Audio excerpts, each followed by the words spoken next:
തിരുനാമം മഹത്വപ്പെടുമാറാകട്ടെ. യഥാർത്ഥത്തിൽ ഇന്ന് ഞാനല്ല ഇവിടെ നിൽക്കേണ്ടിയിരുന്നത്, പക്ഷേ ദൈവത്തിൻ്റെ ഹിതം അങ്ങനെ ആയിരുന്നിരിക്കാം, അങ്ങനെയാണ്. അതുകൊണ്ടാണ് നമുക്കിങ്ങനെ ഒരുമിച്ച് ആയിരിക്കാനായിട്ട് ഇടയാകുന്നത് ഓർത്ത് നമുക്ക് ദൈവത്തെ സ്തുതിക്കാം. കഴിഞ്ഞ ചില ആഴ്ചകൾക്ക് മുമ്പ് നമ്മൾ ചിന്തിച്ചത് ഫിലിപ്പിയ ലേഖനത്തിൽ നിന്നാണ് നമ്മൾ ചിന്തിക്കുവാനായിട്ട് ഇടയായി തീർന്നത്. ചില കാര്യങ്ങളൊക്കെ നമുക്കന്ന് ചിന്തിക്കുവാനായിട്ട് ഇടയായി തീർന്നു. പൗലോസിനോടുള്ള ബന്ധത്തിലാണ് നമ്മൾ ചില കാര്യങ്ങൾ മനസ്സിലാക്കുവാനായിട്ട് ഇടയായി തീർന്നു.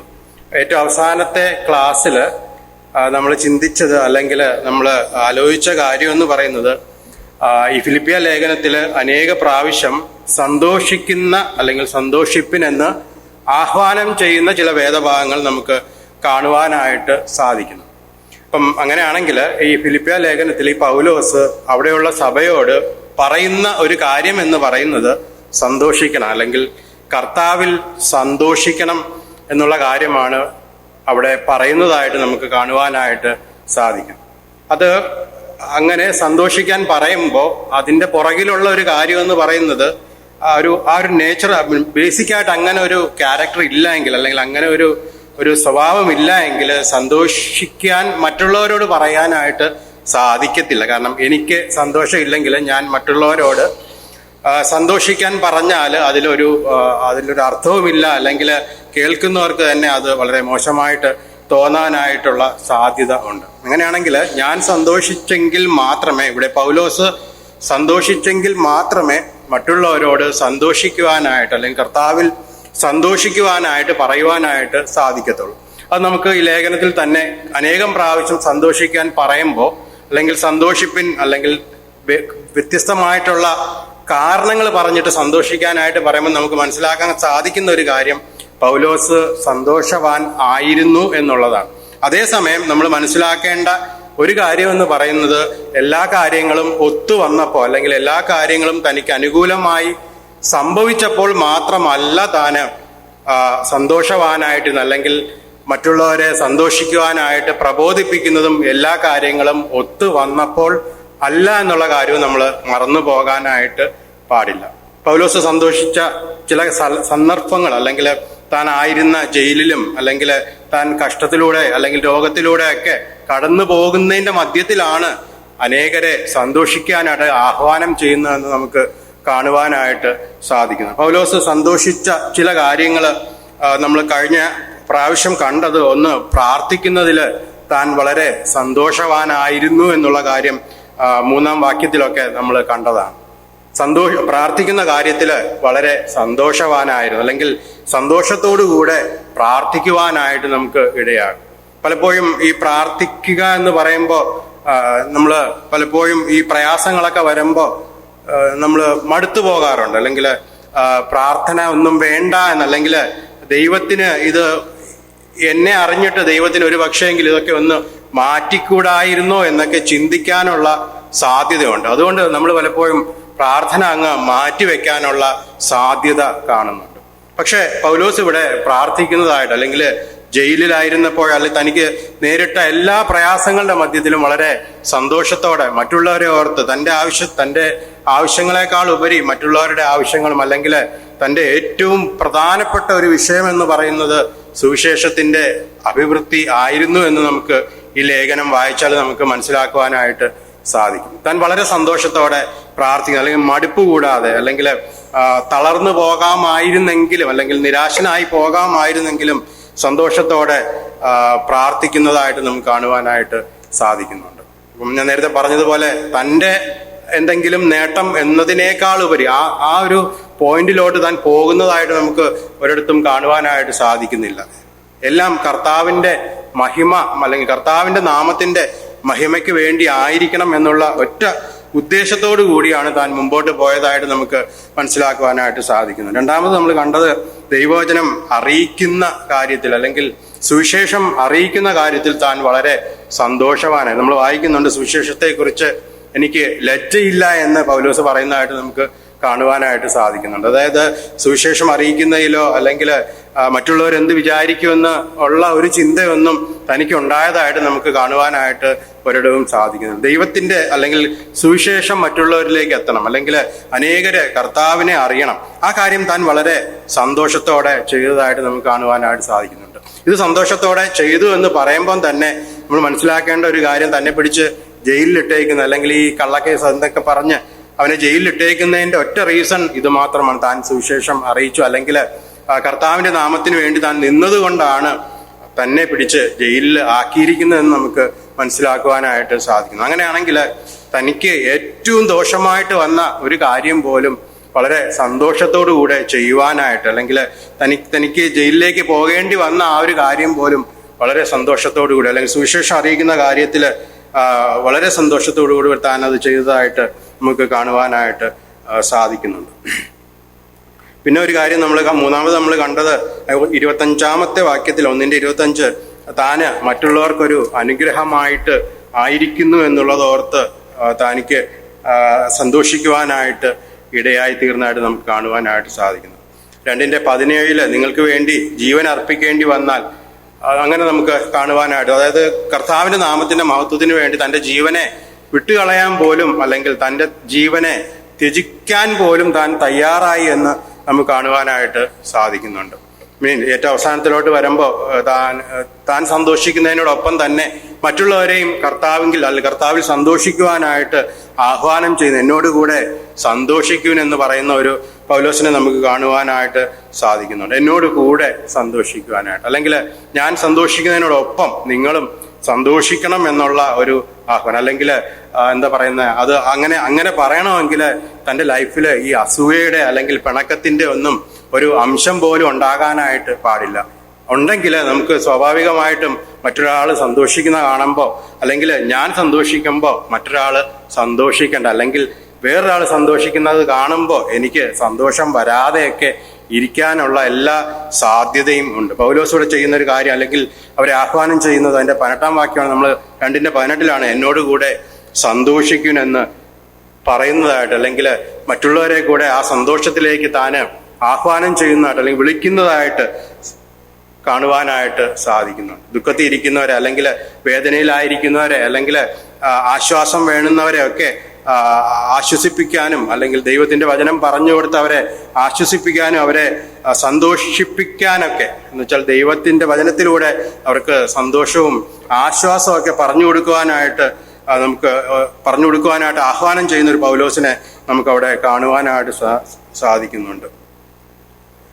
7-ാമതായിട്ട് നമ്മൾ കണ്ടത്, നിങ്ങൾ സന്തോഷിക്കേണ്ടതിന് നമ്മളവിടെ കണ്ടത് എന്റെ സന്തോഷം വിട്ടു എന്ന് വെച്ചാൽ എപ്പഫ്രാസ്ദോസിനെ പറ്റിയാണ് നമുക്ക് അവിടെ കാണുവാനായിട്ട് സാധിക്കും. തനിക്ക് വളരെ പ്രയോജനമുള്ള ഒരു വ്യക്തിയായിരുന്നതായിട്ട് നമുക്ക് കാണുവാനായിട്ട് സാധിക്കുന്നു. ആ വ്യക്തിയെ തിരിച്ച് അയക്കുവാനായിട്ട് പൗലോസിന് തയ്യാറായി. കാരണം എന്റെ സന്തോഷം, അല്ലെങ്കിൽ എനിക്ക് ഇവനൊരു ആശ്വാസമായിരിക്കുന്നതിനേക്കാൾ സഭയ്ക്ക് അവിടെ ഇവൻ മടങ്ങി വരുന്നത് ഒരു ആശ്വാസം ആയിരിക്കും എന്ന് പറയുന്നതായിട്ട് നമുക്ക് കാണുവാനായിട്ട് സാധിക്കും. പറയുകയും അവനെ മടക്കി അയക്കുകയും ചെയ്യുന്നതായിട്ട് നമുക്ക് കാണുവാനായിട്ട് സാധിക്കുന്നുണ്ട്.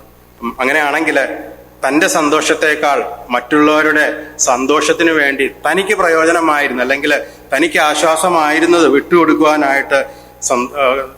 വിട്ടുകൊടുത്തത് നമുക്ക് കാണുവാനായിട്ട് സാധിക്കുന്നു. ഏറ്റവും അവസാനമായിട്ട് ഈ സന്തോഷത്തിന്റെയൊക്കെ ഒരു ബേസ് ഉണ്ട്, അല്ലെങ്കിൽ ഈ സന്തോഷത്തിനൊക്കെ ഒരു അടിസ്ഥാനമുണ്ട്. അത് 4-ാം അധ്യായം 4-ാം വാക്യത്തിലും 3-ാം അധ്യായം 1-ാം വാക്യത്തിലും കാണുവാനായിട്ട് സാധിക്കുന്നു. അത് കർത്താവിൽ സന്തോഷിക്കുവാനായിട്ടാണ് അവിടെ ആഹ്വാനം ചെയ്യുന്നതായിട്ട് കാണുവാനാണ് സാധിക്കുന്നുണ്ട്. കർത്താവിൽ സന്തോഷിക്കുക. നമുക്ക് അന്ന് നമ്മൾ ചിന്തിച്ച കാര്യം തന്നെയാണ്. ഈ ലോകത്തില് അനേക വിധമായിരിക്കുന്ന സന്തോഷങ്ങൾ നമുക്ക് കാണുവാനായിട്ട് സാധിക്കും. അത് താൽക്കാലികമാകാം, സ്ഥിരമായിട്ടുള്ള സന്തോഷം. സന്തോഷത്തെ പറ്റി നമ്മൾ ആലോചിക്കുമ്പോൾ അത് താൽക്കാലികമാകാം, സ്ഥിരമായിട്ടുള്ള സന്തോഷം ആകാം. ഇവിടുത്തെ സന്തോഷം എന്ന് പറയുന്നത് കർത്താവിൽ സന്തോഷിക്കുക എന്നുള്ളതാണ് ആഹ്വാനം ചെയ്തിരിക്കുന്നത്. കാരണം പൗലോസിനറിയാം ഈ ലോകത്തിലുള്ള സന്തോഷമൊക്കെ താൽക്കാലികമായിട്ടുള്ള ചില സന്തോഷങ്ങൾ മാത്രമാണ്. ഇപ്പം ഒരു കാറ് മേടിച്ചിട്ടുണ്ടെങ്കിൽ അതിന്റെ ഒരു സന്തോഷം നമുക്ക് കുറച്ച് നാളുകളൊക്കെ ഉണ്ടാവും. ആ കാറിൽ 1-2 പോറലും ഒക്കെ വന്നു കഴിയുമ്പോഴത്തേക്ക്, അല്ലെങ്കിൽ അത് പഴവി കഴിയുമ്പോഴത്തേക്ക് നമുക്ക് ആ സന്തോഷം നഷ്ടമാകാനുള്ള സാധ്യതയുണ്ട്. അതുപോലെ തന്നെ നമ്മൾ ഈ ലോകത്തിൽ എന്ത് മേടിച്ചാലും അത് അതിനൊക്കെ ഒരു പഴകിപ്പോകുന്ന ഒരു അവസ്ഥയുണ്ട്, അല്ലെങ്കിൽ അതിൻ്റെ ആ ഒരു മൂല്യം കുറഞ്ഞു വരുന്ന ഒരവസ്ഥയുണ്ട്. ആ സന്തോഷം എന്ന് പറയുന്നത് അത് കുറഞ്ഞ് അത് ഇല്ലാതെയായി പോകുന്നതായിട്ട് നമുക്ക് കാണുവാനായിട്ട് സാധിക്കുന്നുണ്ട്. ഇപ്പം പൗലോസ് ഇവിടെ പറയുന്നത് കർത്താവിൽ സന്തോഷിക്കുക. ഈ കർത്താവിലുള്ള സന്തോഷത്തിന്റെ ഒരു പ്രത്യേകത എന്ന് പറയുന്നത് അത് എന്നും ഉള്ളതായിരിക്കും, അല്ലെങ്കിൽ എന്നും ഒരുപോലെ നിൽക്കുന്ന ഒരു സന്തോഷമായിരിക്കും, അല്ലെങ്കിൽ അത് മാറിപ്പോകാത്ത ഒരു സന്തോഷമായിരിക്കും കർത്താവിലുള്ള സന്തോഷം എന്ന് പറയുന്നത്, അല്ലെങ്കിൽ കർത്താവിൽ സന്തോഷിക്കുക എന്ന് പറയുന്നത് കൊണ്ട് അതാണ് ഉദ്ദേശിക്കുന്നത്. കഴിഞ്ഞ ദിവസങ്ങളിൽ നമ്മൾ ഇത്രയാണ് കണ്ടത്. അങ്ങനെയാണെങ്കിൽ ഇതിലും നമുക്കും ചില ചുമതലകൾ ഉണ്ട് എന്നുള്ളതിന് ഒരു സംശയമില്ല. ഈ വിധത്തില്, അല്ലെങ്കിൽ പൗലോസ് ചെയ്തതുപോലെ, അല്ലെങ്കിൽ പൗലോസ് ആഹ്വാനം ചെയ്യുന്നത് പോലെ കർത്താവിൽ സന്തോഷിക്കുവാനായിട്ട് നമുക്കും ഇടയായിട്ട് തീരണം എന്നുള്ളതിന് ഒരു സംശയവുമില്ല. കാരണം ദൈവവചനം അതിന് നമുക്കും വേണ്ടിയും കൂടെ ആണല്ലോ എഴുതപ്പെട്ടിരിക്കുന്നത്. ആ വിധത്തിൽ നമ്മൾ നോക്കുമ്പോൾ നമ്മൾക്കും കർത്താവിൽ സന്തോഷിക്കുവാനായിട്ട് അനേക കാരണങ്ങൾ നമുക്ക് കണ്ടെത്തുവാനായിട്ട് സാധിക്കുന്നുണ്ട്. ഇനി സന്തോഷിക്കുക എന്ന് പറയുമ്പോൾ ഞാൻ നേരത്തെ പറഞ്ഞു, പൗലോസിനെ സംബന്ധിച്ച് വളരെ കഷ്ടതയിലൂടെ അല്ലെങ്കിൽ വളരെ പ്രയാസത്തിലൂടെയൊക്കെ താന് കടന്നുപോയതായിട്ട് നമുക്ക് മനസ്സിലാക്കുവാനായിട്ട് സാധിക്കുന്നുണ്ട്. അപ്പം രക്ഷിക്കപ്പെട്ടു, അല്ലെങ്കിൽ കർത്താവിനെ അറിഞ്ഞു, അതുകൊണ്ട് ഇനി ഒരു പ്രശ്നവുമില്ല, അല്ലെങ്കിൽ ഇനിയെല്ലാം വളരെ സന്തോഷത്തോടെ പോകും എന്ന് പറയുന്ന ഒരവസ്ഥ നമ്മുടെ ജീവിതത്തിൽ ഇല്ല എന്നുള്ള കാര്യവും നമ്മൾ മനസ്സിലാക്കേണ്ടിയിരിക്കുന്നു. കാരണം പൗലോസ് അനുഭവിച്ചതുപോലെ, അല്ലെങ്കിൽ ഈ ലോകത്തിൽ ജീവിക്കും, അല്ലെങ്കിൽ കർത്താവ് പറഞ്ഞതുപോലെ ഈ ലോകത്തിൽ നിങ്ങൾക്ക് കഷ്ടമുണ്ട് എന്നുള്ള കാര്യം കർത്താവ് വളരെ വ്യക്തമായിട്ട് പറയുന്നുണ്ട്. അല്ലെങ്കിൽ കർത്താവ് ഒരാളെ തന്നിലേക്ക് വിളിക്കുമ്പോൾ, അല്ലെങ്കിൽ തന്നിലേക്ക് വിളിച്ചു ചേർക്കുമ്പോൾ ഈ വളരെ വളരെ വ്യക്തമായിട്ട്, അല്ലെങ്കിൽ നീ ഇന്ന വില കൊടുത്തെങ്കിൽ മാത്രമേ നിനക്ക് എന്നെ അനുഗമിക്കാനായിട്ട് സാധിക്കത്തുള്ളൂ എന്നുള്ള കാര്യവും കർത്താവ് വളരെ വ്യക്തമായി പറഞ്ഞു കൊടുത്തിട്ടാണ് കർത്താവിങ്കിലേക്ക് തൻ്റെ ശിഷ്യന്മാരെ ഉൾപ്പെടെ ആണെങ്കിൽ തന്നെ വിളിക്കുന്നതെന്ന് നമുക്ക് മനസ്സിലാക്കുവാനായിട്ട് സാധിക്കുന്നുണ്ട്. അനേകരും നമുക്ക് ആ വിധത്തിൽ കാണുവാനായിട്ട് സാധിക്കുന്നു. ചിലരൊക്കെ കർത്താവ് ഇങ്ങനെ പറയുന്നത് കേട്ടിട്ട് വിഷമിച്ച് മടങ്ങിപ്പോയതായിട്ടൊക്കെ നമുക്ക് സുവിശേഷങ്ങളിലൊക്കെ നമുക്ക് കാണുവാനായിട്ട് സാധിക്കുന്നുണ്ട്. അപ്പം അങ്ങനെയാണെങ്കിൽ കർത്താവിനെ പിൻചെല്ലുമ്പോൾ നമ്മൾ ചില വില കൊടുക്കേണ്ടി വരും, അല്ലെങ്കിൽ ചില കാര്യങ്ങളൊക്കെ നമ്മൾ ഉപേക്ഷിക്കേണ്ടി വരും, അല്ലെങ്കിൽ ചിലതൊക്കെ നമ്മളെ വിട്ടുപോകാനുള്ള സാധ്യത ഉണ്ട്. ഹബക്കൂക്കിൽ നമുക്ക് വളരെ അറിയാവുന്ന ഒരു വാക്യമുണ്ടല്ലോ, അത്തിവൃക്ഷം തളിർക്കയില്ല, മുന്തിരിവള്ളിയിൽ ഫലം ഉണ്ടാകുക. അങ്ങനെ കുറേ കാര്യങ്ങൾ, അല്ലെങ്കിൽ ഈ ലോകത്തിൽ കിട്ടാവുന്ന, അല്ലെങ്കിൽ ലോകത്തിൽ സന്തോഷം ജനിപ്പിക്കാവുന്ന അനേക കാര്യങ്ങൾ പറഞ്ഞിട്ട് പറയുവാണ്, ഇതൊന്നും ഉണ്ടായില്ലെങ്കിലും ഞാൻ കർത്താവിൽ സന്തോഷിക്കുമെന്ന് ഹബക്കൂക്ക് പറയുന്നതായിട്ട് നമുക്ക് കാണുവാനായിട്ട് സാധിക്കുന്നുണ്ട്. അപ്പം അവിടെയും വ്യക്തമാണ് ഈ കാര്യങ്ങളൊക്കെ ചിലപ്പോൾ ഉണ്ടാകുമായിരിക്കാം, അല്ലെങ്കിൽ സമൃദ്ധിയായി ഇരുന്നിരുന്ന കാര്യങ്ങളൊക്കെ ഒരു പക്ഷേങ്കിൽ ഇല്ലാതായി പോയി എന്ന് വന്നേക്കാം, അല്ലെങ്കിൽ ഒരു ദിവസം അത് നമുക്ക് നഷ്ടമായി പോയി എന്ന് വന്നേക്കാം. പക്ഷെ ഹബക്കൂക്ക് പറയുന്നത് പോലെ എങ്കിലും ഞാൻ യഹോവയിൽ ആനന്ദിക്കുമെന്നാണ് ഇവിടെ നമുക്ക് കാണുവാനായിട്ട് സാധിക്കുന്നത്. നമുക്കത് സാധ്യമാണോ എന്ന് ഇവിടെ നിന്നിട്ട് ചോദിക്കാനായിട്ട് എളുപ്പമാണ്. അത് ദൈവം, കാരണം അത് ദൈവത്തിന്റെ കൃപയില്ലാതെ നമുക്ക് ആ കാര്യം ചിന്തിക്കുവാനായിട്ട്, അല്ലെങ്കിൽ ആ കാര്യം പ്രവർത്തിക്കുവാനായിട്ട് സാധിക്കത്തില്ല. കാരണം നമ്മൾ മനുഷ്യരാണ്, നമ്മൾ മാനുഷികമായിരിക്കുന്ന എല്ലാ ബലഹീനതകളും ഉള്ള മനുഷ്യരാണ്. അങ്ങനെയാണെങ്കിൽ കർത്താവിന്റെ കൃപ ഈ കാര്യത്തിൽ ഉണ്ടെങ്കിൽ മാത്രമേ നമുക്ക് ബലപ്പെടുവാനായിട്ട്, അല്ലെങ്കിൽ ഈ നമ്മുടെ ഈ ഭൗമികമായിരിക്കുന്ന എന്തെങ്കിലുമൊക്കെ നഷ്ടം വന്നാലും, അല്ലെങ്കിൽ എന്തെങ്കിലുമൊക്കെ നമ്മെ വിട്ടുപോയാലും നമുക്ക് സന്തോഷിക്കുവാനായിട്ട് സാധിക്കത്തുള്ളൂ എന്നുള്ള കാര്യം നമുക്ക് ഇതിൽ നിന്ന് മനസ്സിലാക്കുവാനായിട്ട് സാധിക്കുന്നു. അപ്പം എല്ലാ കാര്യങ്ങളും ഏറ്റവും നന്നായിട്ട് ഇരുന്നിട്ട്, അല്ലെങ്കിൽ ഏറ്റവും നന്നായിട്ട് ആയിരിക്കുമ്പോൾ കർത്താവിനെ സ്നേഹിക്കാനും, അല്ലെങ്കിൽ കർത്താവിനെ അനുഗമിക്കാനും എന്നൊക്കെ വിചാരിച്ചാൽ ഒരിക്കലും കർത്താവിനെ അനുഗമിക്കുവാനായിട്ട് സാധിക്കരുത്. അല്ലെങ്കിൽ മറ്റൊരു വിധത്തിൽ പറഞ്ഞാൽ സന്തോഷിക്കുവാനായിട്ട്, അല്ലെങ്കിൽ കർത്താവിൽ സന്തോഷിക്കുവാനായിട്ട് സാധിക്കത്തില്ല എന്നുള്ള കാര്യം നമ്മൾ മറന്നു പോകുവാനായിട്ട് സാധിക്കും. അതേ കാര്യം തന്നെയാണ് പൗലോസും അല്ല പത്രോസ് ആണെങ്കിലും ഒക്കെ പറയുന്നു.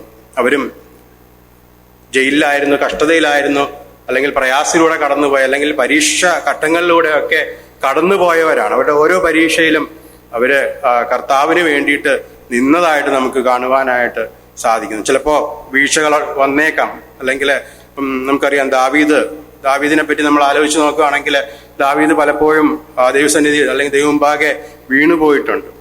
പക്ഷെ അവിടെ അത് കളഞ്ഞിട്ട് പോകുന്ന ഒരവസ്ഥയല്ല. ദാവീദ് റിപ്പന്റ് ചെയ്ത് അല്ലെങ്കിൽ മടങ്ങി വന്നതായിട്ട് നമുക്ക് കാണുവാനായിട്ട് സാധിക്കുന്നുണ്ട്. എന്നിട്ട് താൻ പറയുന്നുണ്ട്, രക്ഷയുടെ സന്തോഷം എനിക്ക് മടക്കി തരണമേ എന്നുള്ള കാര്യം കർത്താവ് അവിടെ പറയുന്നുണ്ട്. എന്നിട്ട് അവിടെയും തീരുന്നില്ല. താന് നമുക്ക് 51 സങ്കീർത്തനം അതിന്റെ 12-13 വാക്യങ്ങൾ, രക്ഷയുടെ സന്തോഷം എനിക്ക് തിരികെ തരണമേ, അപ്പോൾ ഞാൻ അതിക്രമക്കാരോട് നിന്റെ വഴികളെ ഉപദേശിക്കും, പാപികൾ നിങ്കലേക്ക് മനം തിരിയും എന്ന് ദാവീദ് അവിടെ പറയുന്നതായിട്ട് കാണുന്നുണ്ട്. ദാവീദ് ചെയ്തത് പാപം തന്നെയാണ്, കാരണം ദൈവം അവിടെ സാക്ഷ്യപ്പെടുത്തുന്നുണ്ട്. എന്നിട്ടും ദാവീദിന് മടങ്ങി വരുവാനുള്ള ചാൻസസ് കിട്ടി, അല്ലെങ്കിൽ ദാവീദ് മടങ്ങി വന്നു, ദൈവം മുമ്പാകെ മടങ്ങി വന്നു. എന്നിട്ട് തന്റെ ആഗ്രഹം താൻ അവിടെ പറയുന്നുണ്ട്, ഞാൻ നിന്റെ വഴികളെ ഉപദേശിക്കും, അല്ലെങ്കിൽ അതിക്രമക്കാരോട് നിന്റെ വഴികളെ ഉപദേശിക്കും, പാപികൾ നിങ്കലേക്ക് മനം തിരിയുമെന്ന് ദാവീദ് അവിടെ പറയുന്നതായിട്ട് കാണുവാനായിട്ട് സാധിക്കുന്നുണ്ട്. അപ്പോ ദൈവസന്നിധിയിൽ വീണു പോയിട്ടുണ്ടെങ്കിൽ, അല്ലെങ്കിൽ ദൈവസന്നിധിയിൽ നമ്മൾ പാപം ചെയ്തു പോയിട്ടുണ്ടെങ്കിൽ തീർച്ചയായിട്ടും മടങ്ങി വരുവാനുള്ള എല്ലാ സാധ്യതയും ഉണ്ട് എന്നുള്ളത് ദൈവം നമ്മെ വളരെ വ്യക്തമായിട്ട് നമ്മളോട് പറഞ്ഞു തരുന്നു എന്നുള്ളതിന് ഒരു സംശയമില്ല. അത് അതിൽ തന്നെ വെച്ചുകൊണ്ട്, അല്ലെങ്കിൽ പാപത്തിൽ തന്നെ തുടരുവാനായിട്ട് ദൈവം നമ്മിൽ നിന്ന് ആഗ്രഹിക്കുന്നില്ല എന്നുള്ള കാര്യവും നമ്മൾ മറന്നു പോകാനായിട്ട് പാടില്ല. പാപത്തിൽ തുടരുവാനായിട്ട് ദൈവം നമ്മളിൽ നിന്ന് ആഗ്രഹിക്കുന്നില്ല. അത് പാപത്തെ മനസ്സിലാക്കിയിട്ടുണ്ടെങ്കിൽ, അല്ലെങ്കിൽ പാപമാണെന്ന് തിരിച്ചറിഞ്ഞാൽ അതിനെ ഉപേക്ഷിച്ച് കർത്താവിന്റെ സന്തോഷത്തിലേക്ക്, അല്ലെങ്കിൽ ദാവീദ് പറയുന്ന പോലെ രക്ഷയുടെ സന്തോഷത്തിലേക്ക് മടങ്ങി വരണം എന്നാണ് ദൈവം നമ്മളെ കുറിച്ച് ആഗ്രഹിക്കുന്നത്. നേരത്തെ പറഞ്ഞ പോലെ ലോകത്തിലുള്ള സന്തോഷം, ദാവീദ് ലോകത്തിലുള്ള സന്തോഷത്തെ, താൽക്കാലികമായിരിക്കുന്ന സന്തോഷത്തെ തേടി പോയത് കൊണ്ടാണ് ദാവീദിന് ഇങ്ങനെ സംഭവിച്ചത് എന്നുള്ളതിന് ഒരു സംശയവുമില്ല. നമ്മുടെ ലൈഫിലും ഇതേപോലെ താൽക്കാലികമായിരിക്കുന്ന സന്തോഷങ്ങൾ നമ്മൾ തേടി പോകാറുണ്ടെങ്കിൽ, അല്ലെങ്കിൽ ചില നിമിഷ നേരങ്ങൾക്കുള്ള സന്തോഷം, അല്ലെങ്കിൽ കൂട്ടുകാരെ സന്തോഷിപ്പിക്കാൻ, അല്ലെങ്കിൽ മറ്റുള്ളവരെയൊക്കെ സന്തോഷിപ്പിക്കാനായിട്ടൊക്കെ നമ്മൾ ദൈവത്തോട് പാപം ചെയ്യുന്നവരാണെങ്കിൽ തീർച്ചയായിട്ടും ദൈവം നമ്മളോട് സംസാരിക്കുന്ന, അല്ലെങ്കിൽ ദൈവം നമ്മളോട് പറയുന്ന ഒരു കാര്യമെന്ന് പറയുന്നത് മടങ്ങി വരിക, അല്ലെങ്കിൽ ഈ രക്ഷയുടെ സന്തോഷം തിരികെ നേടുവാനായിട്ട്, അല്ലെങ്കിൽ അത് തിരികെ എടുത്ത് നമ്മുടെ ജീവിതം കർത്താവിന് കൊള്ളാവുന്നതാണ്, അല്ലെങ്കിൽ ദൈവസന്നിധിയിൽ സന്തോഷമുള്ളവരായിട്ട് തീരണം എന്നാണ് ദൈവം നമ്മളെക്കുറിച്ച് ആഗ്രഹിക്കുന്നത് എന്നുള്ളതിന് ഒരു സംശയവുമില്ല. അപ്പം ആദ്യത്തെ ഇതിൽ നമ്മൾ കണ്ടു ഈ ലോകത്തിലുള്ള സന്തോഷം. അത് നമുക്ക് ലഭിക്കുകയില്ല എന്നല്ല ഞാൻ പറയുന്നത്, അത് ഇഷ്ടം പോലെ ലഭിക്കും. പക്ഷെ അതൊക്കെ താൽക്കാലികമാണ് എന്നുള്ളതിന് ഒരു സംശയമില്ല. കേവലം ചില നേരത്തേക്കോ, ചില ദിവസങ്ങൾക്കോ, അല്ലെങ്കിൽ ചില മണിക്കൂറുകളോ ഒക്കെ നീണ്ടു നിൽക്കുന്നതായിരിക്കാം ഈ ലോകത്തിലുള്ള സന്തോഷം എന്ന് പറയുന്നത്. നമ്മൾ പഴയ നിയമ പുസ്തകങ്ങളിലോട്ടൊക്കെ വരുമ്പോൾ ഈ വിധത്തിൽ കർത്താവിനെ അനുസരിച്ച്, അല്ലെങ്കിൽ ദൈവത്തെ അനുസരിച്ചവരെയൊക്കെ ദൈവം ആ വിധത്തിൽ കരുതിയതായിട്ട്, അല്ലെങ്കിൽ അവരുടെ തലമുറകളെയൊക്കെ കരുതിയതായിട്ട് നമുക്ക്, അല്ലെങ്കിൽ കർത്താവിനെ, ദൈവത്തിനെ അനുസരിച്ച് മുമ്പോട്ട് പോയവരെ കർത്താവ് കൈവിട്ട് കളഞ്ഞിട്ടില്ല. അവരെയൊക്കെ വരും തലമുറകളൊക്കെ അനുഗ്രഹിക്കപ്പെട്ടതായിട്ട് നമുക്ക് പഴയ നിയമത്തിലോട്ടൊക്കെ പോയാൽ നമുക്ക് അനേകം വ്യക്തിത്വങ്ങളെ നമുക്ക് കാണുവാനായിട്ട് സാധിക്കുന്നുണ്ട്. ഇപ്പൊ അങ്ങനെയാണെങ്കിൽ നമ്മുടെ സന്തോഷം, അല്ലെങ്കിൽ നമുക്ക് ആനന്ദം കണ്ടെത്തേണ്ടത് എന്തിലാണ് എന്നുള്ള കാര്യം നമ്മൾ മറന്നു പോകാനായിട്ട് പാടില്ല. നമ്മൾ എവിടെയാണ് സന്തോഷം കണ്ടത്, അല്ലെങ്കിൽ നമുക്ക് എന്തിലാണ് സന്തോഷിക്കുവാനായിട്ട് കഴിയുന്നത് എന്നുള്ള കാര്യം നമുക്ക് മറന്നു പോകാനായിട്ട് പാടില്ല. നമ്മൾ നോക്കുമ്പോൾ, അല്ലെങ്കിൽ ലോകത്തേക്ക് നോക്കുമ്പോൾ ഇതുപോലുള്ള താൽക്കാലിക സന്തോഷങ്ങൾ നമുക്ക് കണ്ടെത്തുവാനായിട്ട് വളരെ എളുപ്പമാണ്. ചില നിമിഷ നേരങ്ങൾ കൊണ്ട് നമുക്ക് അതിലോട്ടൊക്കെ, അല്ലെങ്കിൽ ആ സന്തോഷങ്ങളിലോട്ടൊക്കെ പോകാനായിട്ട് നമുക്ക് സാധിക്കും.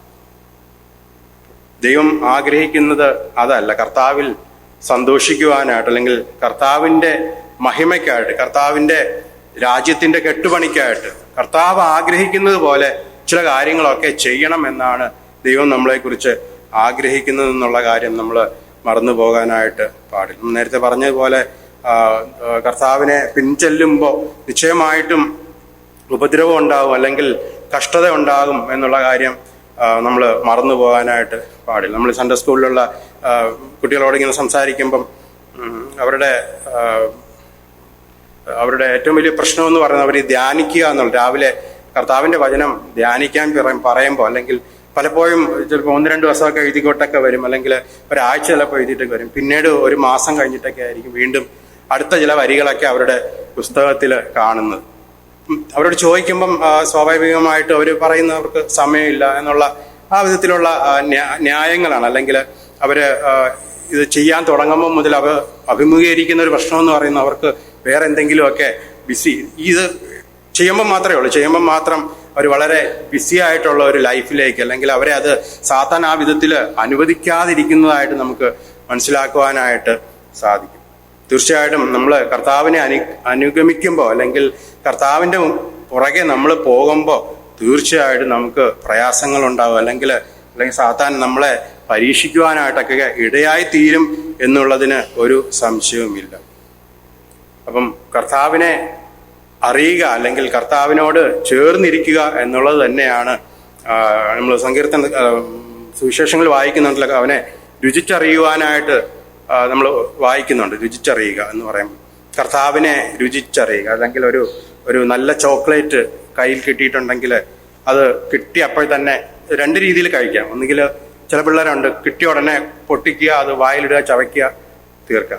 അങ്ങനെ വേണമെങ്കിലും കഴിക്കാം നമുക്ക്. ചോക്ലേറ്റ് അല്ല, കിട്ടിയ ഉടനെ അതിനെ അലിച്ചലിച്ചലിച്ച് കുറച്ചായിട്ട് കഴിക്കാൻ പറ്റും. 2 രീതിയിലും എൻജോയ് ചെയ്യുന്നവരുണ്ടാവും. പക്ഷെ അലിച്ചറിയുക, അല്ലെങ്കിൽ ആ രുചിച്ചറിയുക എന്ന് പറയുമ്പോൾ അതിൻ്റെ ഓരോ തുള്ളിയും അത് രുചിച്ച് അതിൻ്റെ ഫുൾ ടേസ്റ്റ് അറിഞ്ഞിട്ട് അത് കഴിക്കുക എന്നുള്ളത് ആണ് അതുകൊണ്ട് ഉദ്ദേശിക്കുന്നത്. കർത്താവിനെ ആ വിധത്തിൽ രുചിച്ചറിയുവാനായിട്ട് എന്ന് വെച്ചാൽ അതിൻ്റെ ഓരോ അംശവും, അല്ലെങ്കിൽ ഓരോ ഇഞ്ചും ഓരോ തുള്ളിയും അതിനെ അനുഭവിച്ച് അറിയുക, അല്ലെങ്കിൽ ആ ഒരു സന്തോഷത്തിലേക്ക് വരിക. ഈ വിധത്തിൽ കർത്താവിനെ രുചിച്ചറിയുവാനായിട്ട് തുടങ്ങുമ്പോൾ നമുക്ക് കർത്താവിനെ പിന്തുടരുവാനായിട്ട് എളുപ്പമായിരിക്കും.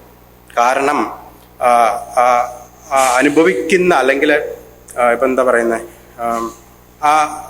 ഫോളോ ചെയ്യണമെന്ന് ചോദിക്കുക, കർത്താവിനെ ഫോളോ ചെയ്യണമെങ്കിൽ കർത്താവ് എന്താണെന്ന് നമ്മൾ കറക്റ്റായിട്ട് അറിയണം, അല്ലെങ്കിൽ കർത്താവിൻ്റെ മഹിമ എന്താണെന്നുള്ള കാര്യം നമുക്ക് അതിൻ്റെ എല്ലാ സൈഡിൽ നിന്നും ദൈവത്തിനെ പൂർണ്ണമായിട്ടും അറിയാൻ സാധിക്കുമെന്നല്ല ഞാൻ പറയുന്നത്. നമ്മളെ കൊണ്ടാവുന്ന, അല്ലെങ്കിൽ കർത്താവിൻ്റെ എല്ലാ സൈഡിൽ നിന്നും നോക്കി കണ്ടിട്ട് ഏറ്റവും ബെസ്റ്റായിട്ടുള്ളത് കർത്താവാണ് എന്നുള്ള കാര്യം നമ്മൾ മനസ്സിലാക്കുകയാണെങ്കിൽ നമുക്ക് കർത്താവിനെ രുചിച്ചറിയുവാനായിട്ട് സാധിക്കും. നമ്മൾ മത്തായിലൊക്കെ നമ്മളൊരു കർത്താവിൻ്റെ ഒരു ഉപമയുണ്ട്, ഒരു വയലിൻ്റെ ഉപമ, നമുക്കറിയാവുന്ന, അപ്പോൾ അതുകൊണ്ട് വായിക്കാനൊന്നും പോകുന്നില്ല. ആ വയലിൻ്റെ ഉപമയിൽ പറയുന്ന ഒരു കാര്യം എന്ന് പറയുന്നത്, അവിടെ ഒരു നിധി കണ്ടിട്ട് തനിക്കുള്ളതൊക്കെ വിറ്റ് ആ നിലം വാങ്ങിക്കാനായിട്ട്, അല്ലെങ്കിൽ സന്തോഷത്തോടെ വാങ്ങിക്കാനായിട്ട് തയ്യാറായി എന്നാണ് അവിടെ നമുക്ക് കാണുവാനായിട്ട് സാധിക്കുന്നത്. അപ്പം അവനവിടെ ജോലി ചെയ്യുന്ന ഒരു വ്യക്തി ആയിരിക്കാം, അനേകം നിലത്തിലൊക്കെ ജോലി ചെയ്യുന്ന ഒരു വ്യക്തി ആയിരിക്കാം. ആ നിലം നേരത്തെ അവിടെ ഉണ്ടായിരുന്നു. അവൻ്റെ കണ്ണിൽ അത് മനോഹാരിതമായിട്ടൊന്നും ഇതുവരെ തോന്നിയില്ല, സാധാരണ ഒരു നിലമായിട്ടേ തോന്നിയുള്ളൂ. അതേപോലെ വേറെ എവിടെയൊക്കെ വസ്തുവുള്ള ഒരു വ്യക്തിയായിരുന്നു താൻ എന്നുള്ള കാര്യവും നമുക്ക് മനസ്സിലാക്കുവാനായിട്ട് സാധിക്കും. പക്ഷേ ഈ നിധി അവിടെ ഉണ്ടെന്ന് അറിഞ്ഞേ പിന്നെ അതിൻ്റെ സൗന്ദര്യം കൂടിയതായിട്ട് നമുക്ക് മനസ്സിലാക്കുവാനായിട്ട് സാധിക്കും. കാരണം തനിക്കുള്ളതൊക്കെ വിറ്റെന്നാണ് പറയുന്നത്. ആ നിലം മേടിക്കുവാനായിട്ട് തനിക്കുള്ളതെല്ലാം വിറ്റു, അല്ലെങ്കിൽ എത്രയും വേഗം അതൊക്കെ വിറ്റിട്ട് താൻ ഈ നിലം വാങ്ങിക്കുന്നതായിട്ട് നമുക്ക് കാണുവാനായിട്ട് സാധിക്കുന്നു. അവിടെ അങ്ങനെയാണ് ആ കർത്താവ് ആ ഉപമ പറയുന്നത്. തനിക്കുള്ളതെല്ലാം വിറ്റിട്ട് വളരെ സന്തോഷത്തോടുകൂടെ ആ നിലം മേടിക്കുന്നതായിട്ട് കാണുവാനായിട്ട് സാധിക്കും. അപ്പം അതിൻ്റെ പുറകിലുള്ള ഉദ്ദേശം എന്ന് പറയുന്നത് ആ നിധി സ്വന്തമാക്കുക എന്നുള്ളതാണ്. അപ്പം ആ നിധി അവിടെ ഉള്ളത് കൊണ്ടാണ് അത്രയും സന്തോഷം, അല്ലെങ്കിൽ അത് മേടിക്കാനായിട്ട് അത്രയും സന്തോഷം അവിടെ ഉണ്ടായതായിട്ട് നമുക്ക് മനസ്സിലാക്കുവാനായിട്ട് സാധിക്കും.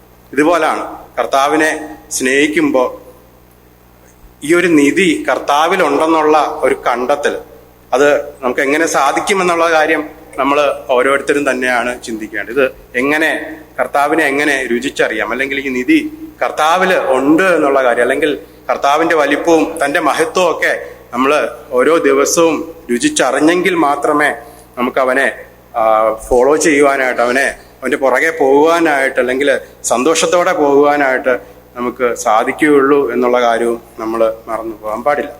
ഇനി ഒരു പക്ഷേങ്കിൽ നമ്മളിപ്പോൾ ഇത്രയും നേരം പറയുന്നത് കേൾക്കുമ്പോൾ വിചാരിക്കും കഷ്ടത മാത്രമായിരിക്കാം ഇതിൻ്റെ പുറകിൽ, അല്ലെങ്കിൽ കർത്താവിനെ അനുഗമിക്കുന്നവർക്ക് കഷ്ടതകൾ മാത്രമാണ് എന്ന് പറയാനായിട്ട് നമുക്ക് സാധിക്കത്തില്ല. കാരണം കർത്താവ് നമ്മളെ വിളിച്ചിട്ടുണ്ടെങ്കിൽ, അല്ലെങ്കിൽ കർത്താവ് നമ്മളെ കൈപിടിച്ച് തൻ്റെ കൂടെ കൂട്ടിയിട്ടുണ്ടെങ്കിൽ തീർച്ചയായിട്ടും അവൻ നമ്മളെ ഒരു പ്രതിസന്ധി ഘട്ടത്തിൽ കൈവിട്ട് പോകുന്ന അല്ലെങ്കിൽ കൈവിട്ടിട്ട് പോകുന്ന ഒരു കർത്താവല്ല എന്ന് നമുക്ക് കാണുവാനായിട്ട് സാധിക്കുന്നുണ്ട്. അത് ആണ് നമ്മളെ ബലപ്പെടുത്തുന്നത്, അല്ലെങ്കിൽ നമുക്ക് ബലം പകരുന്ന ഒരു കാര്യമെന്ന് പറയുന്നത് ഈ കർത്താവ് നമ്മളെ ഒരിക്കലും കൈവിടുത്തില്ല എന്നുള്ള കാര്യമാണ്. യെശയ്യാവ് 43:2-4 വരെ നമ്മൾ വായിച്ചാൽ അവിടെ ഇങ്ങനെ കാണുന്നുണ്ട്, കത്തുന്ന തീച്ചൂളയിൽ കൂടെ കടന്നാലും തീ അതിനെ ദഹിപ്പിക്കത്തില്ല എന്ന് കാണുന്നുണ്ട്. വെള്ളത്തിൽ കൂടെ കടന്നാൽ അത് നമ്മളെ കവിയുകയല്ല, അല്ലെങ്കിൽ നമ്മുടെ മേളിൽ കൂടെ നമ്മളെ അത് മുക്കിക്കളയത്തക്ക രീതിയിൽ അതിന് ഉയർന്നു വരുവാനായിട്ട് കഴിയത്തില്ല എന്ന് നമുക്കവിടെ കാണുവാനായിട്ട് സാധിക്കുന്നുണ്ട്. നമുക്കത് അറിയാവുന്ന വാക്യമായതുകൊണ്ട് വായിക്കാതെ. അതായത് നമ്മുടെ ജീവിതത്തിൽ എന്ത് പ്രതിസന്ധി വന്നാലും, അല്ലെങ്കിൽ ഡാനിയലിനെ പോലെ തീയിലിടുമ്പോൾ അവിടെ 4-മനായിട്ട് ഒരു കർത്താവ് ഇറങ്ങി വരുന്നതായിട്ട് നമുക്ക് കാണുവാനായിട്ട് സാധിക്കുന്നു. അവിടെ അല്ലെങ്കിൽ കൈപിടിച്ച് നടത്തുന്ന ഒരു കർത്താവിനെ നമുക്കവിടെ കാണുവാനായിട്ട് സാധിക്കുന്നുണ്ട്. ഇപ്പം ഇത്രയും പെരുവെള്ളം വന്നാലും ഇനി അല്ല തീയിലൂടെയൊക്കെ കടന്നു പോകേണ്ടി വന്നാലും ഈ കർത്താവിന്റെ കരം അവിടെ ഉയർന്നു വരുന്നതായിട്ട് നമുക്ക് കാണുവാനായിട്ട് സാധിക്കുന്നു. ജീവിതത്തിൽ പല വിധമായിരിക്കുന്ന പ്രയാസങ്ങൾ നമുക്ക് വരാനുള്ള എല്ലാ സാധ്യതയുമുണ്ട്. അത് രോഗമാകാം, ഇനി അല്ല പ്രയാസമാകാം, ഇനി നമ്മളെ ഉപദ്രവിക്കുന്നതാകാം. പല വിധത്തിൽ നമുക്ക് ജീവിതത്തിൽ കഷ്ടങ്ങളുണ്ട്. അത് ഓരോരുത്തരുടെ ജീവിതത്തിൽ ഓരോ വിധത്തിലായിരിക്കും ഓരോരുത്തർ അഭിമുഖീകരിക്കുന്നത്. ഒരാൾക്ക് ചെറുതായിട്ട് തോന്നുന്ന പ്രശ്നം മറ്റൊരാളുടെ ജീവിതത്തിൽ അത് വലിയ പ്രശ്നമായിരിക്കും. അത് അവർക്ക് സഹിക്കാൻ പറ്റുന്നതിലൊക്കെ വലുതായിരിക്കും. തീർച്ചയായിട്ടും ഇതേപോലെ കർത്താവിൻ്റെ ഒരു കരം ഉണ്ട് എന്നുള്ള കാര്യം നമ്മൾ മറന്നു പോകാനായിട്ട് പാടില്ല. കാരണം നമ്മളെ കൈ പിടിക്കുന്ന ഒരു കർത്താവാണ്, അല്ലെങ്കിൽ നമ്മളെ ഉപേക്ഷിക്കാത്ത, നമ്മളെ മറന്നു കളയാത്ത അല്ലെങ്കിൽ തള്ളിക്കളയാത്ത ഒരു കർത്താവ് നമുക്ക് ഉണ്ട്. അവന് തക്ക സമയത്ത് നമ്മളെ കൈ പിടിക്കും എന്നുള്ളതിന് ഒരു സംശയവുമില്ല. ഓക്കെ, ഇപ്പം കർത്താവിനെ അനുഗമിക്കണം. നമുക്ക് ഉണ്ടാകാം, അല്ലെങ്കിൽ കഷ്ടതകൾ ഉണ്ടാകാം. ഈ കഷ്ടതകളുടെ മധ്യത്തിൽ കർത്താവ് നമ്മളോട് കൂടെ ഉണ്ടാകും, അല്ലെങ്കിൽ നമ്മളോട് കൂടെ ഇറങ്ങി വരുവാനായിട്ട് അവൻ തയ്യാറാണ്, അല്ലെങ്കിൽ അവൻ സന്നദ്ധനാണ് എന്നുള്ള കാര്യം നമുക്ക് ഇതിൽ നിന്ന് മനസ്സിലാക്കുവാനായിട്ട് സാധിക്കുന്നുണ്ട്. ഇനി ഈ പൗലോസ് കുറേ കാര്യങ്ങൾ സന്തോഷിച്ചതായിട്ട്, അല്ലെങ്കിൽ 7-8 കാര്യങ്ങൾ നമ്മൾ കഴിഞ്ഞ ദിവസം കണ്ടു. ഇനി നമുക്കും ഇതേപോലെ സന്തോഷിക്കാൻ അനേകം കാര്യങ്ങൾ ദൈവവചനത്തിൽ പറയും. നമുക്കറിയാവുന്ന അനേകം കാര്യങ്ങൾ. ഒന്നാമത്, നമ്മുടെ പേര് ജീവന്റെ പുസ്തകത്തിൽ എഴുതിയിരിക്കുന്നത് കൊണ്ട് നമുക്ക് സന്തോഷിക്കാനുള്ള വകയുണ്ട്.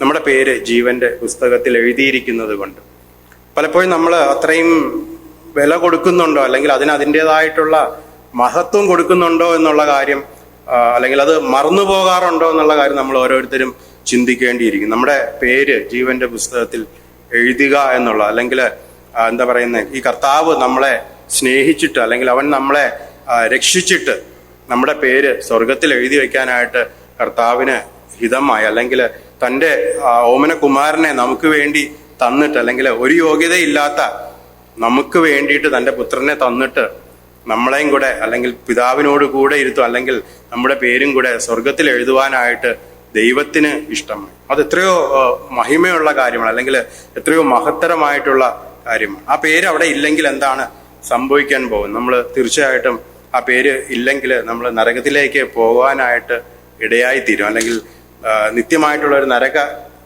ശിക്ഷാവിധിയായിരിക്കും നമുക്ക് ലഭിക്കുവാനായിട്ട് പോകുന്നത്. ആ വിധത്തിൽ നമ്മുടെ പേര് സ്വർഗത്തിൽ എഴുതിയിരിക്കുന്നത് കൊണ്ട് നമുക്ക് സന്തോഷിക്കുവാനായിട്ട് ഇടയായി. നേരത്തെ ദാവീദ് പറഞ്ഞതുപോലെ ആ സന്തോഷം, ഈ സന്തോഷം, അല്ലെങ്കിൽ ദാവീദ് പറഞ്ഞ ആ സന്തോഷം, അത് രണ്ടും ഏകദേശം ഒരുപോലെ ഒക്കെ ഇരിക്കും. നമുക്കതിൽ സന്തോഷിക്കുവാനായിട്ട് കഴിയുന്നതാണ്. അല്ലെങ്കിൽ അത് നമ്മുടെ ഒരു സന്തോഷ വിഷയമാണോ, എപ്പോഴെങ്കിലും ഒക്കെ അത് നമ്മുടെ സന്തോഷ വിഷയമായി മാറാറുണ്ടോ എന്ന് നമ്മളൊന്ന് ചിന്തിക്കുന്നത് നല്ലതായിരിക്കും. കർത്താവ് നമുക്ക് തന്ന ഈ രക്ഷ, അതിൻ്റെ വലിപ്പം, നേരത്തെ നമ്മൾ കർത്താവിൻ്റെ മഹത്വത്തെ പറ്റി നമ്മൾ കണ്ടു. കർത്താവ് എത്രയോ വലിയവനാണെന്നുള്ള കാര്യം നമ്മുടെ മനസ്സിൽ നമ്മൾ ചിന്തിക്കുമ്പോൾ, അല്ലെങ്കിൽ നമ്മുടെ ഹൃദയത്തിലേക്ക് അത് കടന്നു വരുമ്പോൾ നമുക്ക് കർത്താവ് ഒരു നിധിയായിട്ടൊക്കെ തോന്നാനുള്ള സാധ്യതയുണ്ട്.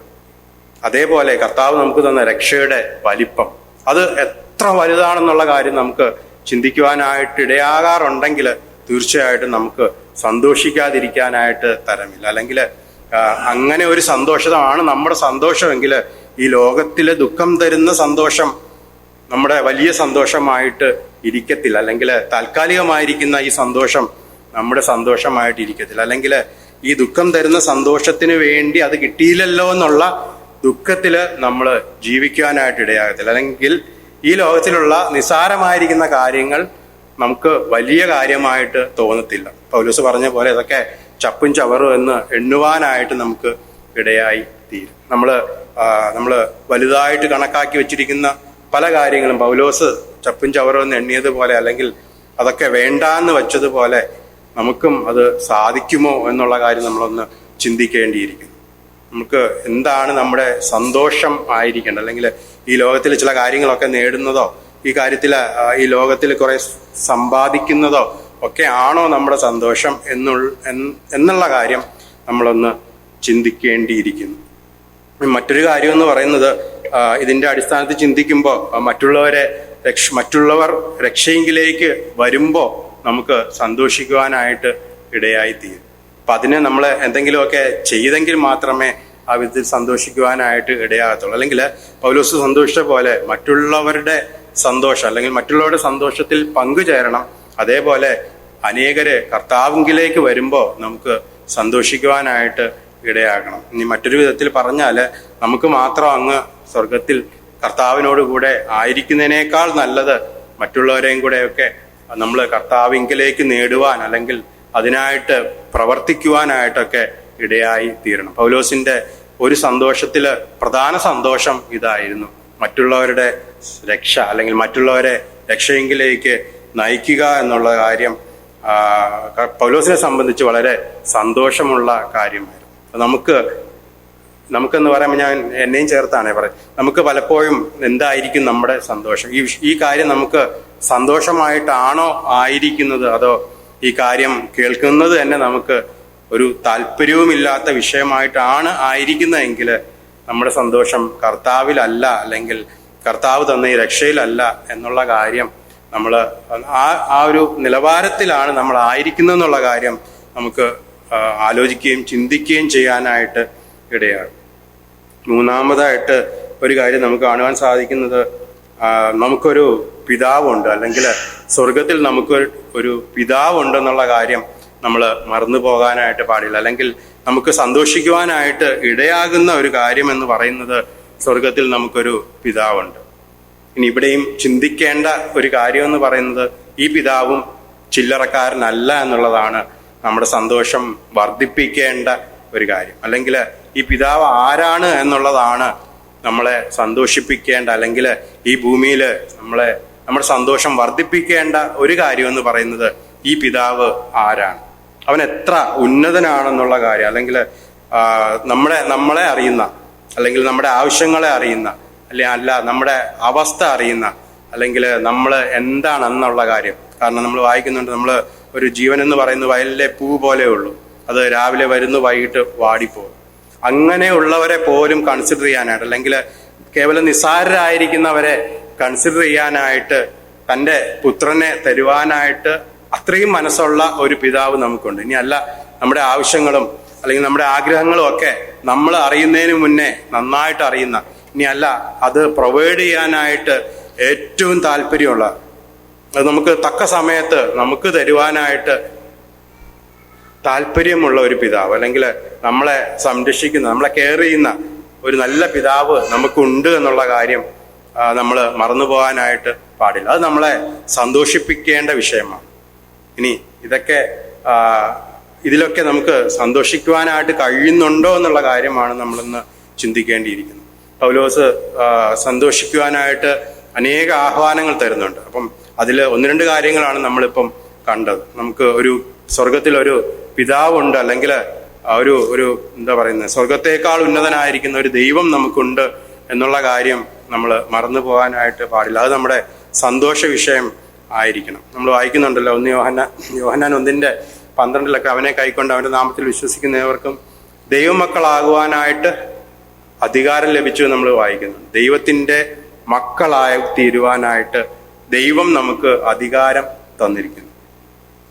അത് നമുക്ക് സന്തോഷിക്കുവാൻ, അല്ലെങ്കിൽ ഈ പിതാവിനെ പിതാവെന്ന് വിളിക്കുവാൻ, അല്ലെങ്കിൽ ദൈവത്തെ പിതാവെന്ന് വിളിക്കുവാൻ അത്രയ്ക്കൊരു ബന്ധം നമുക്ക് കർത്താവ് തന്നിരിക്കുന്നതായിട്ട് നമുക്ക് കാണുവാനായിട്ട് സാധിക്കുന്നുണ്ട്. അവന്റെ മക്കളായി തീരുക. നമ്മൾ വീണ്ടും അനേക വാക്യങ്ങൾ, കാൺമിൻ നാം ദൈവമക്കൾ എന്ന് വിളിക്കപ്പെടുവാൻ, ദൈവത്തിന്റെ മക്കൾ എന്നുള്ള പദവി നമുക്കറിയാം. ഈ ഭൂമിയിൽ തന്നെ പ്രശസ്തിയുള്ളവരുടെ മക്കൾ എന്ന് പറയുന്നത് തന്നെ വളരെ വിലയുള്ള ഒരു കാര്യമായിട്ട് ഇരിക്കുന്നു. അങ്ങനെയാണെങ്കിൽ ഈ ഭൂമിയും ഈ കാണുന്നതും നമ്മൾ കാണാത്തതും ഇതൊക്കെ സൃഷ്ടിച്ച ഈ ദൈവത്തിന്റെ മക്കളെന്നുള്ള പദവി അത് നമുക്ക് എത്രമാത്രം സന്തോഷം തരുന്ന വസ്തുതയാണെന്നുള്ളത് നമ്മൾ വീണ്ടും ചിന്തിക്കേണ്ടിയിരിക്കുന്നു. അല്ലെങ്കിൽ ആ കാര്യവും നമ്മുടെ സന്തോഷം വർദ്ധിപ്പിക്കുന്നുണ്ടോ എന്നുള്ള കാര്യം. കാരണം ഇതിലൊന്നും നമ്മുടെ സന്തോഷം വർദ്ധിക്കുന്നില്ലെങ്കിൽ നമ്മൾ വേറെ ഏതോ കാര്യത്തിലാണ് നമ്മുടെ സന്തോഷം ആയിരിക്കുന്നത് എന്ന് നമ്മൾ മറന്നു പോകാനായിട്ട് പാടില്ല. വേറെ എന്തൊക്കെയോ കാര്യം അത് എന്താ പറയുന്നത്, അത് ഓരോരുത്തരായിട്ട് ചിന്തിക്കേണ്ട കാര്യമാണ്. എൻ്റെ സന്തോഷം, എൻ്റെ ഫോക്കസ് അല്ലെങ്കിൽ എൻ്റെ കാഴ്ചപ്പാട് അത് ഏതിലാണ് തടസ്സപ്പെട്ട് നിൽക്കുന്നതെന്നുള്ള കാര്യം നമ്മൾ ചിന്തിക്കേണ്ടി ഇരിക്കുന്നു. ഇപ്പം നമ്മളെ കരുതുന്ന അല്ലെങ്കിൽ നമ്മുടെ ആവശ്യങ്ങളെ അറിയുന്ന ഒരു ദൈവം നമുക്കുണ്ട്. അല്ലെങ്കിൽ ഇവൻ അവനെ ഒന്ന് വേറൊന്ന് എന്തെങ്കിലുമായിട്ടൊന്ന് കമ്പയർ പോലും ചെയ്യാനായിട്ട് നമുക്ക് പറ്റത്തില്ല. അത്രയും വലിയ ഒരു ദൈവം നമ്മുടെ പിതാവ് എന്ന് വിളിക്കുന്നതിൽ നമ്മൾ സന്തോഷവാന്മാരാണെങ്കിൽ തീർച്ചയായിട്ടും ദൈവത്തിനും അത് സന്തോഷമുള്ള കാര്യം തന്നെ ആയിരിക്കും. ഇനി അല്ലെങ്കിൽ നമ്മൾ സ്വയം ശോധന ചെയ്യേണ്ടിയിരിക്കും. നമ്മൾ താൽക്കാലികമായിരിക്കുന്ന അല്ലെങ്കിൽ കുറച്ച് നാൾ ഈ ഭൂമിയിൽ ജീവിക്കുമ്പോൾ ചില കാര്യങ്ങളൊക്കെ ചെയ്ത് നമ്മൾ എന്താ പറയുക മരിച്ചു പോകും, അല്ലെങ്കിൽ നമ്മൾ മരണപ്പെട്ട് പോകാൻ അത് ആ ഒരു നിമിഷം വരെ ഉള്ള സന്തോഷത്തിന് വേണ്ടിയാണ് നമ്മൾ ഓട്ടം ഓടുന്നതെങ്കിൽ തീർച്ചയായിട്ടും അത് താൽക്കാലികമായിരിക്കുന്ന സന്തോഷങ്ങളുടെ കൂട്ടത്തിൽ മാത്രം നിലനിൽക്കും എന്നുള്ളതിന് ഒരു സംശയമില്ല. മറ്റൊരു വാക്യം അല്ലെങ്കിൽ മറ്റൊരു ഭാഗം ഇങ്ങനെ നമ്മൾ കാണുന്നുണ്ട്. നമുക്ക് സ്വർഗത്തിൽ പ്രതിഫലം ഉള്ളത് കൊണ്ട് നമുക്ക് സന്തോഷിക്കാം. സ്വർഗത്തിലെ പ്രതിഫലം അത് മഹാപ്രതിഫലം എന്നാണ് നമ്മൾ വായിക്കുന്നത്. മഹാപ്രതിഫലം എന്ന് വെച്ചാൽ നമുക്കറിയാം, ഈ ഗൂഗിൾ പേ ഒക്കെ ഉപയോഗിക്കുന്നവർക്കറിയാം, ചെറിയ സ്ക്രാച്ച് കാർഡൊക്കെ കിട്ടാൻ നമ്മുടെ മനസ്സിലങ്ങ് ഭയങ്കര സന്തോഷം വരും അല്ലേ. പക്ഷെ അത് സ്ക്രാച്ച് ചെയ്ത് കഴിയുമ്പോൾ അറിഞ്ഞില്ല, അപ്പോൾ 1 രൂപ 2 രൂപയൊക്കെ ആയിരിക്കും. ആ സന്തോഷം അവിടെ അങ്ങ് പെട്ടെന്ന് തീരും. അതേപോലെ അല്ല സ്വർഗത്തിലുള്ള സന്തോഷം എന്ന് പറയാം. അതിനെപ്പറ്റി പറയുന്നത് മഹാസന്തോഷം എന്നാണ് പറയുന്നത്. ഇനി അനേക വാക്യങ്ങളോട് നമുക്ക് കാണുവാനായിട്ട് സ്വർഗത്തിൽ നിങ്ങളുടെ പ്രതിഫലം വലുതാകൊണ്ട് സന്തോഷിച്ചുല്ലസിക്കുവിൻ മത്തായില് കാണുന്നുണ്ട്. സന്തോഷത്തുള്ളുവാനായിട്ട് ലൂക്കോസിൽ നമുക്ക് കാണുവാനായിട്ട് സന്തോഷത്തുള്ളുവാനായിട്ട്. അപ്പം സ്വർഗത്തിലൊരു പ്രതിഫലം ഉണ്ട് എന്നുള്ള കാര്യം നമ്മൾ മറന്നു പോകാനായിട്ട് പാടില്ല. അല്ലെങ്കിൽ സ്വർഗത്തിൽ നമുക്ക് പ്രതിഫലം ഉണ്ടെന്നുള്ള കാര്യം ഭൂമിയിൽ നമ്മുടെ സന്തോഷത്തെ വർദ്ധിപ്പിക്കുവാനായിട്ട് ഇടയായി തീരണം. നമ്മുടെ സന്തോഷം വർദ്ധിപ്പിക്കുവാനായിട്ട് ഇടയായി തീരണം. ഇനി പ്രതിഫലം കിട്ടാനായിട്ട് എന്ത് ചെയ്യണം? പ്രതിഫലം കിട്ടാനായിട്ട് ദൈവം അനേക കാര്യങ്ങൾ പറയുന്നുണ്ട്. ഇനി എൻ്റെ ഒരു ചിന്തയിൽ പറയുന്നത്, ദൈവം എന്തെങ്കിലും നമ്മൾ ചെയ്യുന്നതെന്ന് നോക്കിക്കൊണ്ടിരിക്കുമായിരിക്കും. നമ്മൾ ഈ കുട്ടികൾക്കൊക്കെ ചെറിയ പ്രോത്സാഹന സമ്മാനമൊക്കെ കൊടുക്കും പോലെ നമ്മൾ എന്തെങ്കിലും ഒന്ന് ചെയ്യുന്നുണ്ടോ എന്നുള്ള കാര്യം ദൈവം ഇങ്ങനെ നോക്കിയിരിക്കും. എന്തെങ്കിലും ഒന്ന് ചെയ്തെങ്കിൽ ഒരു ടിക്ക് ഇടാമായിരുന്നു, അല്ലെങ്കിൽ ഇന്നത്തെ ദിവസത്തിന്റെ നേർക്കൊരു ചെറിയ ടിക്ക് ഇടാമായിരുന്നു എന്നൊരു പക്ഷേങ്കിൽ ദൈവം ചിന്തിക്കുന്നുണ്ടാവും. എന്തെങ്കിലും ഒരു ചെറിയ കാര്യം, അല്ലെങ്കിൽ ദൈവത്തിന്റെ മഹത്വത്തിന് വേണ്ടിയിട്ട്, അല്ലെങ്കിൽ നേരത്തെ പറഞ്ഞതുപോലെ ദൈവരാജ്യത്തിന്റെ കെട്ടുപണിക്ക് വേണ്ടിയിട്ട്, ഇനി അല്ല സുവിശേഷത്തിന്റെ അഭിവൃദ്ധിക്ക് വേണ്ടിയിട്ട്, കർത്താവിന്റെ മഹത്വത്തിന് വേണ്ടി. ഇതൊന്നും അല്ല. ഭൂമിയിൽ നമ്മൾ വായിക്കുന്നുണ്ടല്ലോ, എൻ്റെ നാമത്തിൽ ഒരു ഗ്ലാസ് വെള്ളം കൊടുത്താൽ അത് പ്രതിഫലം കിട്ടാതെ പോകയില്ലെന്നാണ് പറയുന്നത്. ഈവൻ ചെറിയ കാര്യമാണെങ്കിലും വലിയ കാര്യമാണെങ്കിലും ദൈവം നോക്കിക്കൊണ്ടിരിക്കുമായിരിക്കും എന്നാണ് ഞാൻ മനസ്സിലാക്കുന്നത്. നമുക്കൊരു പ്രതിഫലം തരാനായിട്ട്, നമ്മുടെ പ്രതിഫലത്തോട് ഒരു പോയിന്റ് ആഡ് ചെയ്യാനായിട്ട് ദൈവം നോക്കിക്കൊണ്ടിരിക്കുമായിരിക്കും തീർച്ചയായിട്ടും. അപ്പം അങ്ങനെയാണെങ്കിൽ അത് നമുക്ക് നമ്മുടെ ഒരു സന്തോഷമായിരിക്കും. കാരണം നമ്മൾ ഈ ഭൂമിയിൽ ചെയ്യുന്ന, അല്ലെങ്കിൽ ദൈവത്തിന്റെ നാമത്തിൽ എന്തെങ്കിലുമൊക്കെ കൊടുക്കുവാനായിട്ട്, അല്ലെങ്കിൽ മറ്റുള്ളവരെയൊക്കെ സഹായിക്കുവാനായിട്ട്, കർത്താവിന്റെ നാമത്തിൽ ചില നല്ല കാര്യങ്ങളൊക്കെ ചെയ്യുവാനായിട്ട് കർത്താവ് നമ്മിൽ നിന്ന് ആഗ്രഹിക്കുന്നു എന്നുള്ള കാര്യം നമുക്ക് മനസ്സിലാക്കുവാനായിട്ട് സാധിക്കുന്നുണ്ട്. ഇനി ഏറ്റവും അവസാനമായിട്ട് ക്രിസ്തുവിന്റെ കൂട്ടവകാശികളെന്ന് നമ്മൾ വായിക്കുന്നുണ്ട്. റോമാലേഖനം 8-ാം അധ്യായം 13-ാം വാക്യം, നാം മക്കളെങ്കിലോ അവകാശികൾ അല്ലെങ്കിൽ കൂട്ടവകാശികൾ എന്നൊക്കെ നമ്മൾ പല ഭാഗത്തായിട്ട് വായിക്കുന്നുണ്ട്. എന്ന് പറയുമ്പോൾ കർത്താവ് ആരാണോ, അല്ലെങ്കിൽ കർത്താവ് എന്താണോ, കർത്താവിന് എന്ത് എന്തൊക്കെയാണോ ഉള്ളത് അതൊക്കെ നമുക്കും ഉണ്ടാകും, അല്ലെങ്കിൽ നമുക്കും ഉണ്ട് എന്നാണ് ഇതിൽ നിന്ന് നമുക്ക് മനസ്സിലാക്കുവാനായിട്ട് സാധിക്കും. കർത്താവ് എത്ര റിച്ചാണോ, അല്ലെങ്കിൽ കർത്താവ് എത്ര ധനവാനാണോ, അതേ കാര്യം, അല്ലെങ്കിൽ കർത്താവ് ഭൂമിയിലായിരുന്നപ്പോൾ എങ്ങനെ ആയിരുന്നോ അതേപോലെ നമുക്കും കൂട്ടവകാശം ഉണ്ടെന്നാണ് പറയുന്നത്. നമുക്കറിയാം ഭൂമിയിൽ അവകാശങ്ങളൊക്കെ ഉണ്ടല്ലേ, അതേപോലെ സ്വർഗത്തിലും നമുക്ക് കർത്താവിനോട് കൂടെയുള്ള, അല്ലെങ്കിൽ കർത്താവുമായിട്ടുള്ള ഒരു അവകാശം നമുക്ക് ഉള്ളതായിട്ട് നമുക്ക് മനസ്സിലാക്കുവാനായിട്ട് സാധിക്കുന്നുണ്ട്.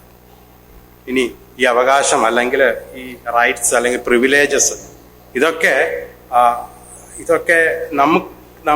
നമ്മളെ ഓരോരുത്തരെയും ഡിപ്പെൻഡ് ചെയ്താണ് ഇരിക്കുന്നത്. അല്ലെങ്കിൽ ഇത് എന്തുമാത്രം നമ്മൾ നേടിയെടുക്കുന്നു എന്നുള്ളതിനെ അടിസ്ഥാനമാക്കിയിരിക്കും നമുക്ക് എന്തുമാത്രം ലഭ്യമാകുന്നു എന്നുള്ളത്. നമുക്ക് വേണ്ടുന്നത് നമ്മൾ നേടിയെടുക്കണം. അല്ലെങ്കിൽ നമ്മൾ ഈ ഭൂമിയിലൊക്കെ കാണുന്ന പോലെ ചില ഓഫറൊക്കെ നമുക്ക് ലഭിക്കും. അത് നമ്മൾ ഓഫറുണ്ട്, നമ്മൾ പോയി അത് നേടിയാൽ മാത്രമേ നമുക്കതിൻ്റെ ലാഭം അല്ലെങ്കിൽ ഗുണം നമുക്ക് കിട്ടത്തുള്ളൂ. ഈ കൂട്ടവകാശം എന്ന് പറയുമ്പോഴും അങ്ങനെ തന്നെയാണ്. നമ്മളത് നേടിയെടുക്കണം. നമുക്ക് ലഭ്യമാകാൻ പോകുന്ന ഈ അവകാശത്തെ പറ്റി, അല്ലെങ്കിൽ നമുക്ക് ലഭ്യമാകാൻ പോകുന്ന ഈ പ്രതിഫലത്തെ പറ്റി ആദ്യം നമുക്കൊരു വ്യക്തമായ ബോധം അല്ലെങ്കിൽ ഉണ്ടായിരിക്കണം. അത് നേടിയെടുക്കേണ്ട ആവശ്യകത, നേരത്തെ പറഞ്ഞ പോലെ ആ നിധിയുടെ മഹത്വം നമ്മൾ കണ്ടെങ്കിൽ മാത്രമേ, അല്ലെങ്കിൽ അതിൻ്റെ വലിപ്പം എന്താണെന്ന് മനസ്സിലാക്കിയെങ്കിൽ മാത്രമേ നമുക്കത് നേടിയെടുക്കുവാനായിട്ട് സാധിക്കത്തുള്ളൂ. ഇനി അങ്ങനെ പറയുമ്പോൾ കൂട്ടവകാശികൾ എന്ന് പറയുമ്പോൾ ഈ പ്രതിഫലം വാങ്ങാൻ വേണ്ടി മാത്രമല്ല, നമുക്ക് ചില അവകാശം അല്ലെങ്കിൽ നമുക്ക് ചില ഉത്തരവാദിത്വങ്ങളും കൂടെ അതിൻ്റെ കൂടെ പാക്കേജായിട്ട് വരുന്നുണ്ട്.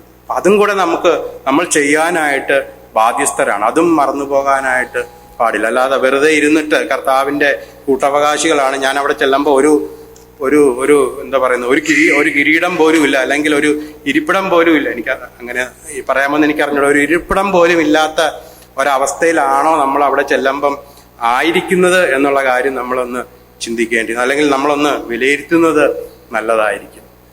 നമുക്കവിടെ ചെല്ലുമ്പോൾ എന്തെങ്കിലുമൊക്കെ ഉണ്ടാകുമോ, അല്ലെങ്കിൽ സ്വർഗത്തിലേക്ക് വേണ്ടി നമുക്ക് ഇവിടെ വെച്ച് ചെയ്യാൻ പറ്റുന്ന ഒരു കാര്യം അതാണ്. ഇവിടെ നിന്നുകൊണ്ട് നമുക്ക് സ്വർഗത്തില് നിക്ഷേപം കൂട്ടുവാനായിട്ട് സാധിക്കും, അല്ലെങ്കിൽ നമ്മുടെ പോയിന്റ്സ് ആഡ് ചെയ്യാനായിട്ട് സാധിക്കും, അല്ലെങ്കിൽ അല്ലെങ്കിൽ പല കിരീടങ്ങളെ പറ്റിയൊക്കെ നമ്മൾ വായിക്കുന്നുണ്ടല്ലോ, അതൊക്കെ നേടുവാനായിട്ട് സാധിക്കും. അതും ഉറപ്പുള്ള ഒരു കാര്യമാണ്. കാരണം കർത്താവ് നമുക്ക് വാഗ്ദത്തമായിട്ട്, അല്ലെങ്കിൽ കർത്താവ് നമ്മളോട് പറയുന്ന ഒരു കാര്യമാണ്, നാം കൂട്ടവകാശികളാണ് അല്ലെങ്കിൽ അവകാശികളാണെന്നുള്ള കാര്യം കർത്താവ് നമ്മളോട് പറയുന്ന ഒരു കാര്യമാണ്. അങ്ങനെയാണെങ്കിൽ അത് നേടിയെടുക്കുവാനായിട്ട് നമ്മൾ തയ്യാറാവണം, അല്ലെങ്കിൽ അത് ക്ലെയിം ചെയ്തെടുക്കണം. എന്നാൽ മാത്രമേ അത് നമ്മിലേക്ക് വരത്തുള്ളൂ. അല്ലാത്ത പക്ഷം അത് അങ്ങനെ തന്നെ ഇരിക്കും. അവകാശം അവിടെയുണ്ട്, കർത്താവ് പറഞ്ഞ വാഗ്ദത്തം അവിടെയുണ്ട്. അത് നേടിയെടുക്കുവാനായിട്ട് നമ്മൾ തയ്യാറാണോ അല്ലയോ എന്നുള്ള കാര്യം നമ്മളെ തന്നെ ചിന്തിക്കുക. ഇനി ഇത്രയും കാര്യങ്ങൾ പറഞ്ഞതിന് അതിനെല്ലാം ഒരു ഓപ്പോസിറ്റ് സൈഡും കൂടെ ഉണ്ട്. ഒന്നാമത് നമ്മൾ കണ്ടത് ജീവപുസ്തകത്തിൽ പേരെഴുതി കാണുക എന്നുള്ള കാര്യം, അത് കാണാതെ ഇരിക്കാം. കൃപയാൽ ഇപ്പം ഇവിടെയുള്ള എല്ലാവരും രക്ഷിക്കപ്പെട്ടവരാണ്, അതുകൊണ്ട് അതിൻ്റെ മറ്റ് സൈഡിലേക്ക് നമുക്ക് പോകണ്ട. ഇനി ഒരു പിതാവ് ഉണ്ടെന്ന് പറഞ്ഞ പിതാവ് ഉണ്ട്, ആ പിതാവിനെ പിതാവായിട്ട് അംഗീകരിക്കാൻ കഴിയാത്തവർക്ക് നമ്മൾ ഈ പറഞ്ഞ ആനുകൂല്യങ്ങളൊന്നും ലഭ്യമാകാനായിട്ട് സാധിക്കത്തില്ല. ഇനി പ്രതിഫലമുണ്ട്, അതും കർത്താവിനെ അറിയാത്തവർക്ക്, അല്ലെങ്കിൽ ഇതിനുവേണ്ടി ഒന്നും മെനക്കെടാത്തവർക്ക് ഇത് ബാധകമേ അല്ല. കാരണം അവിടെ ചെന്നിട്ട് രക്ഷിക്കപ്പെട്ടതാണ്, അവിടെ ചെന്നിട്ട് ഞാൻ ഒന്നും ചെയ്തിട്ടില്ലെങ്കിൽ പിന്നെ ആ പ്രതിഫലം വാങ്ങാൻ പോകുന്ന സ്ഥലത്തേക്ക് ഞാൻ നോക്കേണ്ട ആവശ്യം പോലും ഇല്ല. അല്ലെങ്കിൽ അവിടെ ഒരു വാങ്ങുന്ന സ്ഥലമുണ്ടെങ്കിൽ അങ്ങോട്ട് ഞാൻ പോകേണ്ട ആവശ്യം പോലും ഇല്ല. കാരണം എനിക്ക് തന്നെ അറിയാം. ഇനി പറഞ്ഞ പോലെ പ്രോത്സാഹന സമ്മാനം എന്തെങ്കിലും ഉണ്ടെങ്കിൽ അത് മേടിക്കുവാൻ നമുക്ക് പോകാനായിട്ട്, വേറെ എന്തെങ്കിലും ചെയ്യാതെ നമുക്കൊന്നും നേടുവാനായിട്ട് സാധിക്കത്തില്ല. കൂട്ടവകാശികൾ എന്ന് പറയുന്ന ആ ഒരു പദവി അവിടെ ഉണ്ട്. അതിനു വേണ്ടിയിട്ട് നമ്മളായിട്ടൊന്നും ചെയ്യുന്നില്ല എങ്കിൽ അത് അങ്ങനെ തന്നെ ഒഴിഞ്ഞു കിടക്കും, അല്ലെങ്കിൽ ഒരു ഒഴിഞ്ഞ പാത്രമായിട്ട് അത് അങ്ങനെ തന്നെ അവിടെ ആയിരിക്കും. എന്നെങ്കിലും ചെന്ന് നോക്കുമ്പോൾ ആ ഒഴിഞ്ഞ പാത്രം മാത്രം നമുക്ക് കാണുവാനായിട്ട് ഇടയായി തീരും എന്നുള്ളതിന് ഒരു സംശയമില്ല. അങ്ങനെയാണെങ്കിൽ ഇതുപോലെ അനേകം സന്തോഷിക്കുവാനായിട്ടുള്ള അനേകം കാരണങ്ങളുണ്ട്. നമുക്ക് ദൈവം തന്നിരിക്കുന്ന അനേക വാഗ്ദത്തങ്ങളുണ്ട്. പക്ഷെ ഇതൊന്നും എന്താ പറയുന്നത്, നമ്മുടെ പ്രായോഗിക ജീവിതത്തിൽ നമ്മൾ പലപ്പോഴും ഇത് കൊണ്ടുവരുവാനായിട്ട് തയ്യാറല്ല. അല്ലെങ്കിൽ ദൈവം വലിയവനാണ്, എൻ്റെ പ്രശ്നത്തെക്കാളൊക്കെ അല്ലെങ്കിൽ ആ പ്രശ്നങ്ങളൊക്കെ ഈസി ആയിട്ട് ഹാൻഡിൽ ചെയ്യാൻ പറ്റുന്ന ഒരു ദൈവമാണ് എന്നുള്ള കാര്യങ്ങളൊന്നും നമ്മുടെ പ്രശ്നം വരുമ്പോൾ അല്ലെങ്കിൽ പ്രയാസം വരുമ്പോൾ നമ്മൾ ചിന്തിക്കാൻ തയ്യാറാകാറില്ല. അത് ഒരു പക്ഷേങ്കിലും മാനുഷികമായിട്ടുള്ള ഒരു പ്രശ്നമായിരിക്കും, അല്ലെങ്കിൽ നമുക്ക് കർത്താവിനോടുള്ള ആ ഒരു വിശ്വാസത്തിന്റെ കുറവായിരിക്കും, അല്ലെങ്കിൽ കർത്താവ് ചെയ്താൽ ശരിയാകത്തില്ല, അതിനേക്കാളും കുറച്ച് ഷോർട്ട് കട്ടിലൂടെ എനിക്ക് ചെയ്യാൻ പറ്റും, കർത്താവ് ചെയ്താൽ ഒരു പക്ഷേങ്കിലും 3-4 വർഷം കഴിഞ്ഞ് ഇത് ലഭ്യമാകത്തുള്ളൂ, ഞാൻ എൻ്റെ ബുദ്ധി ഉപയോഗിച്ച് വേണമെങ്കിൽ എനിക്ക് അത് പെട്ടെന്ന് ഇന്നോ നാളെയോ ഒക്കെ എനിക്കത് നേടിയെടുക്കാനായിട്ട് സാധിക്കുമെന്നുള്ള നമ്മുടെ ചിന്തയായിരിക്കാം. പല കാരണങ്ങളായിരിക്കാം കർത്താവിനെ അല്ലെങ്കിൽ കർത്താവ് പറയുന്നത് കേൾക്കാതിരിക്കാനോ അല്ലെങ്കിൽ മറ്റു വഴികൾ കണ്ടെത്താനോ ഒക്കെ നമ്മൾ തയ്യാറാകുന്നു, അല്ലെങ്കിൽ കുറച്ചും കൂടി എളുപ്പത്തിൽ നേടാമെന്നുള്ള നമ്മുടെ ചിന്തയായിരിക്കാം. തീർച്ചയായിട്ടും അതിനൊക്കെ ഒരു എന്താ പറയുന്നത്, നമ്മൾ നേടിയെടുക്കുമ്പോൾ അതിനൊക്കെ ഒരു പരിധിയുണ്ട്, അല്ലെങ്കിൽ അതിനൊക്കെ ഒരു താൽക്കാലികമായിട്ടുള്ള സൊല്യൂഷൻസ് ആയിരിക്കും നമ്മൾക്ക് എപ്പോഴും ലഭ്യമാണ്. കർത്താവ് നമുക്ക് തരുന്നത് ഏറ്റവും ബെസ്റ്റായിട്ടാണ്. നമ്മൾ വായിക്കുന്നുണ്ടല്ലോ, തൻ്റെ പുത്രനെ തന്നെങ്കിൽ ബാക്കിയും കൂടെ ഒക്കെ അല്ലെങ്കിൽ നമുക്ക് വേണ്ടുന്ന തരുവാനായിട്ട് പിതാവിന് സാധിക്കും. ഏറ്റവും ബെസ്റ്റായിട്ടുള്ള തൻ്റെ പുത്രനെയാണ് നമുക്ക് തന്നത്. അങ്ങനെയാണെങ്കിൽ നമുക്കുള്ളത് ബാക്കി നമ്മുടെ ആവശ്യങ്ങൾ കർത്താവ് അറിയുന്നു. അല്ലെങ്കിൽ അവൻ കാക്കയെ പുലർത്തുവാനായിട്ട് അവനെ കൊണ്ട് സാധിക്കും, അല്ലെങ്കിൽ വയലിലെ താമര അതിനെ കർത്താവ് പുലർത്തുന്നുണ്ട്. അങ്ങനെയാണെങ്കിൽ ഇത്രയും ശ്രേഷ്ഠരായിരിക്കുന്ന നമ്മളെ കരുതുവാനായിട്ട് കർത്താവിന് സാധിക്കും എന്നുള്ളതിന് ഒരു സംശയമില്ല. നമ്മുടെ പ്രയാസങ്ങളുടെ മധ്യത്തിൽ അല്ലെങ്കിൽ പ്രതിസന്ധികളുടെ മധ്യത്തിൽ അല്ലെങ്കിൽ ആരെങ്കിലുമൊക്കെ നമ്മളെ ഉപേക്ഷിച്ചു അല്ലെങ്കിൽ നമ്മളെ കൂട്ടുന്നില്ല അല്ലെങ്കിൽ നമ്മളെ അടുത്ത് എന്താ പറയുന്നത് നമ്മളെ വേറെ ആയിട്ടൊക്കെ കാണുന്നു എന്നുള്ള പല ചിന്തകളിലൂടെയൊക്കെ നമ്മൾ കടന്നു പോകുന്നുണ്ടെങ്കിൽ അതിനേക്കാളൊക്കെ ഒരു വലിയ കർത്താവ് അല്ലെങ്കിൽ ആ പ്രയാസങ്ങളെക്കാളൊക്കെ അല്ലെങ്കിൽ നമ്മളെ അവോയ്ഡ് ചെയ്യുന്നവരെക്കാളൊക്കെ ഒരു വലിയ കർത്താവ് നമുക്കുണ്ടെന്നുള്ള ചിന്ത നമ്മളെ ഭരിക്കുകയാണെങ്കിൽ അത് നമുക്ക് ഭൂമിയിലെ സന്തോഷം എന്ന് വെച്ചാൽ കർത്താവിലുള്ള സന്തോഷം വർദ്ധിപ്പിക്കുവാനായിട്ട് ഇടയാകും. പിന്നെയും പറയുന്നത് ഭൂമിയിലുള്ള സന്തോഷമൊക്കെ താൽക്കാലികമാണ് എന്നുള്ളതിന് ഒരു സംശയമില്ല. നമുക്ക് ഇനിയുള്ളത് നമുക്ക് 19-ാമത്തെ വാക്യത്തിലോട്ടാണ് വരേണ്ടത്. 19-ാമത്തെ വാക്യം 20-21 എനിക്ക് തോന്നുന്നു അത് ദൈവമാണെങ്കിൽ അടുത്തൊരു പ്രാവശ്യം അവസരം ലഭിക്കുകയാണെങ്കിൽ നമുക്കത് ചിന്തിക്കാമെന്ന് വിചാരിക്കുന്നു.